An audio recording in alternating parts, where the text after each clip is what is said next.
So first I will tell you the joints. Just quickly going back here, we said this is the glenohumeral joint, the shoulder joint. Then you have the elbow joint. The elbow joint consists of three joints. Here you have the humeroradial joint, humeroulnar joint, and proximal means close to the core of the body, proximal radioulnar joint. Humeroradial, humeroulnar, and proximal radioulnar joint. Then here you have distal radioulnar joint at the wrist, and also this is just called the wrist joint. You can also say radiocarpal joint. I don't think you can say ulnar-carpal joint, because the ulnar, we said, is short than radius, so it doesn't really reach the wrist joint. So radiocarpal joint at the wrist joint, and proximal and distal radioulnar joint. Then you have the carpal bones, and we said there's two rows, proximal and distal, four bones in the proximal, four in the distal, and in between them, this is your intercarpal joint. Okay, between the two rows, between carpal joint, intercarpal. Then you have going from carpal to metacarpal, that's your carpal metacarpal joint, carpal metacarpal here. This is your carpal metacarpal joint. And then you have intermetacarpal joints between the metacarpals. Then from metacarpals to phalanges, you have metacarpal phalangeal joint. This is metacarpal phalangeal joint here. And then you have joints between phalanges, here, here, here. This is interphalangeal joint, okay? And those are all the joints. In terms of each individual phalanges are plural. Fingers. Phalanx or phalanx with an X at the end is single. So here's a phalanx. Phalanx. Okay?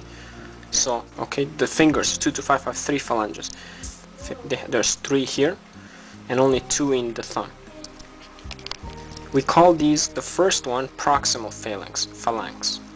Then middle phalanx, then distal phalanx. Proximal, middle, distal. Because the thumb only has 2, there's no middle. Proximal, distal.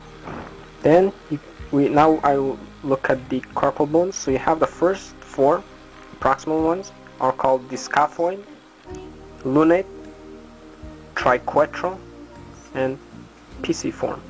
You can feel a pisiform on yourself. It should be like right here. I can, where my pen is pointing, in this area. There's like a rounded bone in there. That's the pisiform. So one more time: scaphoid, lunate, triquetral, pisiform. Then the distal row has trapezium, trapezoid, trapezium under the first metacarpal, trapezoid under the second metacarpal, capitate is under the third metacarpal, and hamate, H-A-M-A-T, hamate, is under the fourth and fifth metacarpals. Here the hamate has a full, it's called the hook of hamate. The hook looks like a hook, okay? So trapezium, trapezoid, capitate, hamate. These are called the distal epiphyses of the hand, of the metacarpals. Distal epiphyses, they're rounded in structure. Like early childhood, they're not fused very well. There's cartilage here. But then, because just like we said, long bone grows at the metaphyses, there's cartilage. Oh, actually, sorry, we didn't talk about that. But I'll tell you that later. There's cartilage, and then it fully becomes ossified into bone. So this will be cartilage until like fully matured person, like when you start growing up into adulthood, become adult, then these should be fully ossified into bone.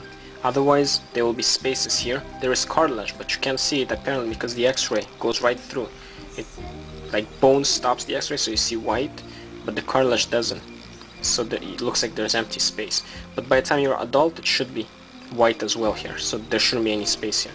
Fully fuses, becomes ossified. Okay, so you can see metacarpals 2, 3, 4, 5 have these distal epiphyses, and these distal epiphyses are the knuckles. Here you can see the knuckles on my hand. They're the distal epiphyses. They're rounded in shape. The first metacarpal doesn't have it. Okay, so I don't think the thumb really has a rounded knuckle like these guys do. See that? Okay, so that's that. instead of having a distal epiphysis, the first metacarpal has a proximal epiphysis. A proximal epiphysis is normally present in the phalanges. See these? This proximal phalanx has a proximal epiphysis, middle phalanx has a proximal epiphysis, distal phalanx has a proximal epiphysis, which also will fuse, so that they're not going to be separate. So these guys will not fuse here, they will fuse with the phalanges. The distal epiphysis will fuse with the metacarpals, the proximal epiphysis will fuse with the phalanges. The first metacarpal doesn't have a distal epiphysis. Instead, it has a proximal epiphysis. None of these guys have a proximal epiphysis, only phalanges do. But the first metacarpal also has a proximal epiphysis. And that sort of makes, it's kind of a like, is responsible for making that saddle joint that's present in the thumb. Allows great movement of the thumb. See, these guys being flat don't really allow much movement. The fingers 2 to 5 can only do it at the metacarpal phalangeal joint. They cannot do it at the carpometacarpal joint. The thumb can. So I will show you here quickly. So I said this is the thumb, the first phalange, and second, third, fourth, fifth. So here is at this level is your metacarpal phalangeal joint. Here at these levels, metacarpal phalangeal joints. Then at about this level is your carpometacarpal joint. So your metacarpals are in this area here. Okay, all the way going up to here, because the knuckles are in this area.